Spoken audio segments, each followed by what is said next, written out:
Hey friends, you're listening to A Tiny Revolution, a podcast about ordinary people living revolutionary lives, and today's episode is going to be a little bit different because I just have it in my spirit to just take some time to acknowledge what the fuck is going on in our faith communities.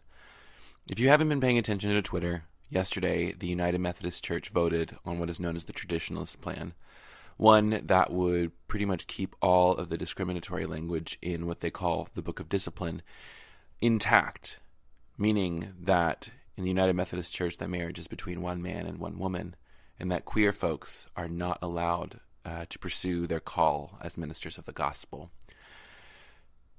And it rocked a lot of us, even those of us who didn't grow up United Methodist, those of us who are not even United Methodist. It's just the United Methodist Church was kind of like it's like that's going to be the change. That's going to be the thing that we can look to mark progress for our faith tradition, and for so many of us who just watched with horror as the two plans that would hopefully lead to a way forward, an actual way forward, they were voted down by the majority of the United Methodist Church. It was very painful to watch.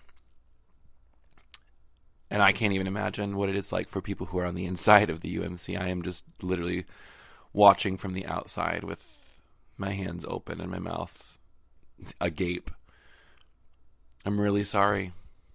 I'm so sorry to every single one of my friends who fought on and on and on to the very bitter end of this. And I don't believe that it was in vain. I believe that there's this concept of resurrection that we all have, that we carry with us as central to the tenets of our Christian faith. I believe that every time that something is laid down to rest, to die, that new life can spring forth from it.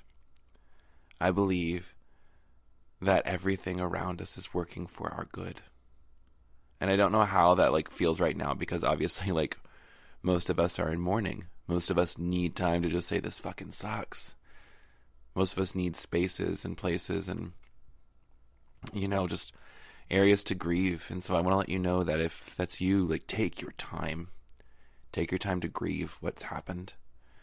And if you're an ally or a friend to people who are suffering directly from the United Methodist Church's decision, remember, we're not here to say oh my gosh, just jump over to our church, become an Alliance of Baptists, become an Episcopal. We're become a Lutheran. We're really, really great out here. That's not the right answer, and never is going to be the right answer, because what do you say to someone who's lost their family?